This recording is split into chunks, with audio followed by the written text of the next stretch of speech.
அந்த அலைபேசியை கொடுங்க. இங்க பாருங்க, இங்க பாருங்க. இந்த கேள்வியில இந்த கேள்விகளை தயவு செய்து நீங்க தெரிஞ்சுக்கணும்ல. இங்க பாருங்க, கொஞ்சம் கிட்ட வந்து இதை எடுத்து வச்சுக்கிடுங்க. இந்த கேள்விய தயவு செய்து,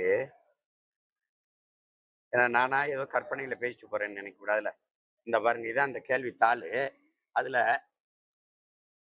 இத கொஞ்சம் கிட்ட எடுத்து வச்சுக்கிடுங்க.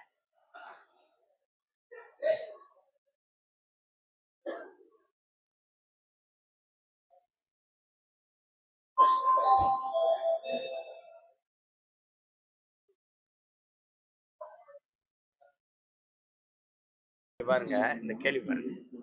இல்லம் தேடி கல்வி 10 மதிப்பெண்கள். இதுக்கு என்ன சொல்லியிருக்கு? கீழே கொடுக்கப்பட்டுள்ள இந்த திட்டங்களின் நோக்கம் மற்றும் தாக்கத்தை சுருக்கமாக விளக்கவும். இல்லம் தேடி கல்வி 10 மதிப்பெண்கள். இல்லம் தேடி கல்வி எழுதணும்.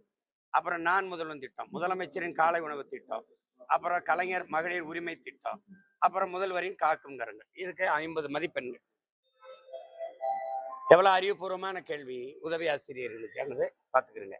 இதை ஆங்கிலத்துல கேட்டிருக்கு. ஆங்கிலம் எப்படி எழுதப்பட்டிருக்குன்னு மட்டும் பாரு. ஐயா, திராவிடம் தமிழ் வழக்கு பையங்க பாருங்க.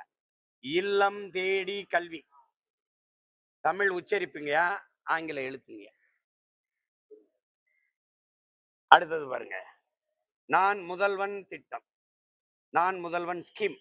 அது நான் முதல்வன், நான் NAN. இதெல்லாம் வந்துங்கயா தமிழ் வளர்க்குறாங்கய்யா. அறிவை வளர்த்த ஆசிரியர் உதவி பேராசிரியர்களுக்கு கேட்கப்பட்ட கேள்விங்க. சரி, இதுல சரியில்லைன்னு எழுதியிருந்தா யாராவது எனக்கு எப்படி எனக்கு வேலை கொடுப்பியா இல்ல எப்படி இது? காலையில இருந்தே ஒரே இதா இருக்கு, கொதிநிலையிலே இருக்கு. எல்லாம் நாட்டில்